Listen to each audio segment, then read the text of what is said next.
do shamans choose to become ill? That's a question I'm going to answer for you now. I've recently chosen to take on a flu and a bacterial infection, and I've also chosen in the last couple of weeks to take on a couple of intrusive negative entities. And what I'm going to do now is to explain why it is that I've chosen to do that. Let's take things one at a time. First of all, why have I chosen to take on the flu? This is my reason. I've chosen to take on the flu because flu is a form of suffering, and having chosen to live it to take on a form of suffering, it means I'm actually seeking after knowledge, because this is one of the things that suffering gives us. It gives us knowledge. If you ever in your life have met a person who's gone through one of those blameless lives where they've never actually had any illnesses, never had any real problems in their lives, you'll notice some things about them, and the most obvious thing is that there's an incredible lack of maturity, and this lack of maturity is because they've not been tempered.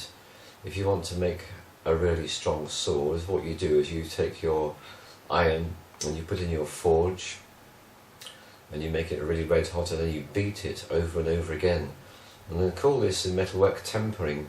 And the more the iron is beaten, the stronger, the more durable, the more powerful that piece of metal becomes, until you end up creating a sword of fantastic value and usefulness and strength.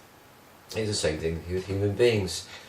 So I've recently chosen to take on this particular form of suffering, which is what any kind of bacterial or viral infection is. I haven't had both at the moment. And so this is what it's given me. And one of the aspects of knowledge that it gives you, of course, is compassion for other people.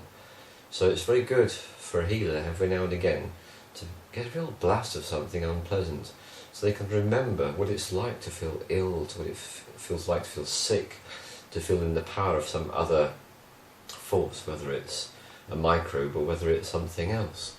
So yeah, this other form of intrusion, which I was very briefly alluding to, which is I've allowed myself to take on two entities, two intrusive negative forces, and it's for very much the same reason. A lot of the work I do with people is with people who are very seriously afflicted by negative intrusive entities.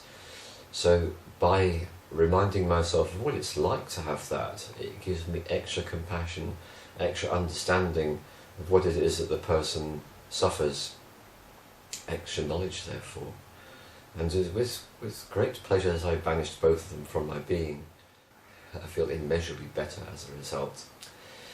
And yes, today my performance is somewhat impaired, not by the entities which have been removed more than a week ago now, they're both gone, but purely by the simple things of bacterial and viral infections.